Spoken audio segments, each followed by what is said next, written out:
Shalom, I'm Janet Simons of Sydney, Australia. I have the privilege of serving as the International President of the Women's Division of Keren Hayesod United Israel Appeal. Keren Hayesod has declared 1996 as the Year of Women's Campaigns worldwide, and our theme is Women in Partnership. The film you're about to see highlights this theme. It shows how the lives of 3 women have been changed by the outstanding work of the Jewish Agency. As you know, the Jewish Agency is funded by our campaigns. The film shows that by making a financial contribution to your campaign, we can make a difference in saving Jewish life. It also shows that wherever we are, on all the continents of the world, we are part of a wonderful Jewish family, Women in Partnership. I take this opportunity to wish you all every success in your campaign. Thank you.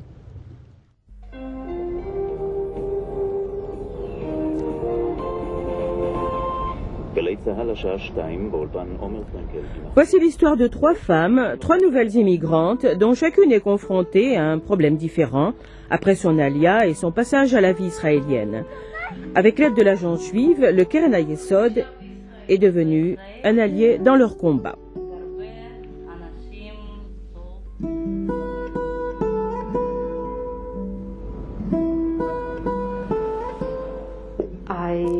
J'ai grandi à Moscou, où j'étais une enfant soviétique tout à fait typique. Je ne connaissais pas vraiment mes origines.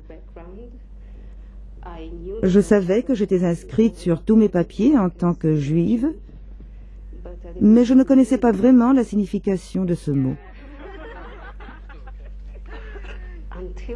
Jusqu'à l'âge de 18 ans, je ne savais pas que j'appartenais à un peuple doté d'une histoire, d'une culture, à un peuple qui avait son propre État.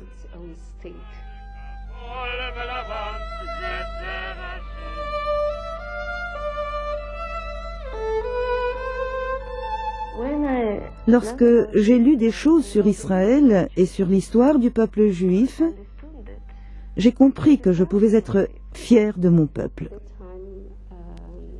À la même époque, j'ai commencé à militer dans le mouvement sioniste clandestin.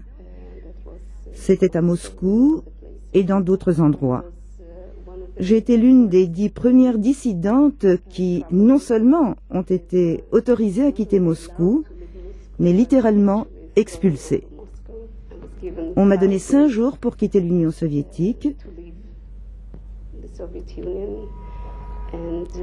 Et je ne sais pas s'il se trouvait alors quelqu'un de plus heureux que moi dans toute l'Union soviétique. Je suis arrivée ici à l'âge de 21 ans et aujourd'hui je suis israélienne. J'ai fait mon alia il y a 5 ans d'un pays qu'on appelle la Biélorussie. Au début, j'avais l'impression d'être en dehors de la vie, surtout à cause de mon mari. Il n'était pas prêt à affronter ce qu'il a trouvé en Israël. Ce n'était pas ce qu'il avait prévu. Il est devenu véritablement violent, il ne se contrôlait plus et je suis devenue sa cible. Mon mari est un tyran, mais il a peur des personnes plus fortes que lui. C'est difficile pour moi d'expliquer ce qui s'est passé. C'était horrible. Il me battait et après il était désolé, mais cela se répétait sans cesse. Il me battait et ensuite il s'excusait.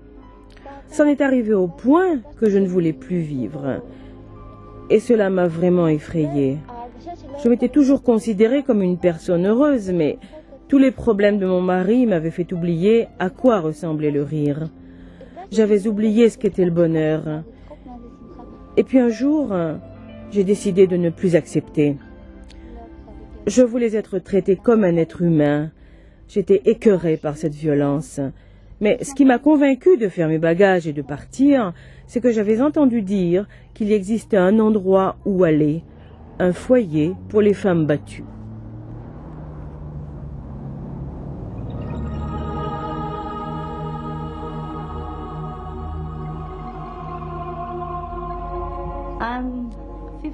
J'ai aujourd'hui 50 ans. Je suis née à Grozny et j'y ai vécu durant toutes ces années-là. Le 26 novembre, J'étais avec ma mère. Elle vivait au centre de la ville. Le plus horrible se déroulait au centre. Parce qu'au centre se trouvait le palais du président et il voulait s'en emparer. Et donc tout se passait autour de nous. Les coups de feu, l'artillerie, les bombardements, tout. Nous avons vu des soldats morts, des maisons en ruine. Nous étions très près de la mort.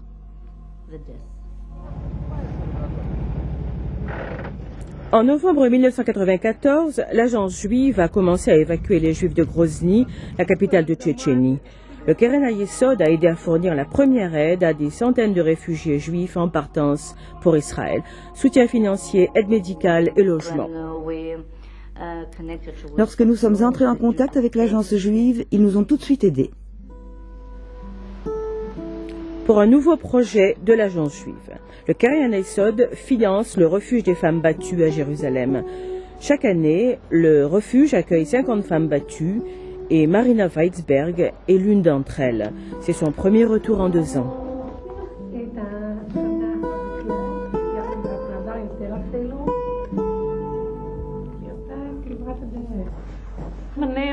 Je suis tombée au plus bas, je me sens complètement déprimée. J'ai dû faire un long chemin avant d'arriver là où vous vous trouvez. Me trouver ici et revoir mon passé, je n'arrive vraiment pas à croire dans quelle situation j'étais il y a 2 ans. Je me sens intérieurement brisée. J'ai 2 petits-enfants dont je dois m'occuper et c'est au-dessus de mes forces.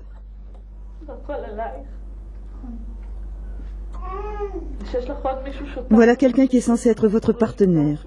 Mais en fait, il ne fait rien du tout. En fait, il est devenu votre ennemi. Vous avez dû le combattre. C'est pire que tout. C'est une guerre et vous devez la gagner. Alors tenez bon. Le fait que vous ayez trouvé la force et la volonté de venir ici est la chose la plus difficile que vous ayez accomplie dans votre vie. Vous avez quitté tout ce que vous connaissiez et tenté votre chance dans un nouvel endroit où vous ne savez pas ce qu'il adviendra de vous. Mais vous avez pris cette décision, c'est vous qui l'avez prise, et vous finirez par vous rendre compte à quel point vous êtes forte en réalité. Je suis la directrice générale de l'unité spéciale pour l'Union soviétique et l'Europe de l'Est.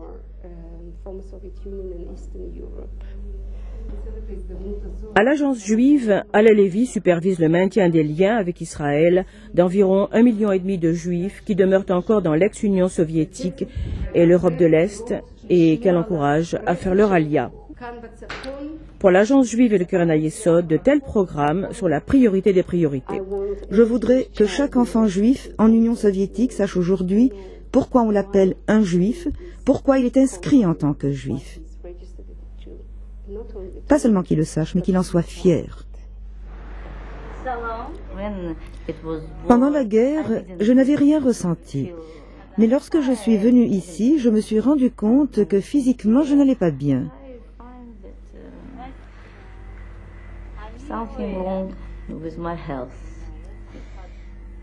C'était un cancer au sein droit. Ils étaient si pleins d'attention pour moi. Ils s'intéressaient à moi et je voyais bien que c'était sincère. Katia Kavachuk a commencé un traitement chimiothérapique dans l'un des meilleurs hôpitaux d'Israël. Lorsque j'ai découvert ma maladie, la première fois, j'ai pensé, comme je suis malheureuse. Pourquoi ma vie en Israël commence-t-elle par une telle maladie? Et ensuite, j'ai pensé, et si c'était arrivé en Tchétchénie?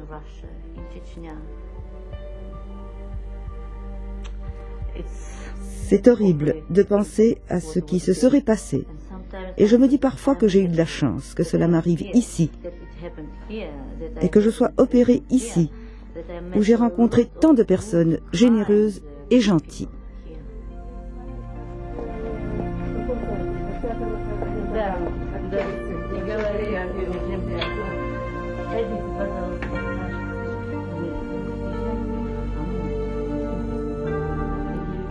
Katia Kavachuk et sa fille Julia étudient l'hébreu dans des centres d'intégration de l'agence juive. Je dois prendre en considération le bonheur de ma fille. Le but de ma vie, c'est de voir ma fille plus heureuse que je ne l'ai été. Si je pleure en disant à ma fille, je vais peut-être mourir, cela n'aide à rien. Il faut lutter, alors je dois être forte et j'essaie d'être forte. 120 autres juifs de Grozny attendent encore leurs papiers des autorités russes leur permettant d'émigrer. Financée par le Keren HaYesod, l'agence juive travaille à les amener en Israël. Le cauchemar de Marina Weitzberg est terminé. Elle vit désormais dans son propre appartement avec ses 2 filles et elle travaille dans un magasin de la région de Jérusalem. On connaît la célèbre histoire du baron de Munchausen qui s'enlisait dans un marécage. Comme il n'avait pas le choix et qu'il était désireux de vivre, il décida de sortir de là en se tirant par les cheveux. C'est ce qu'il sauva. C'est peut-être ce qui m'est arrivé.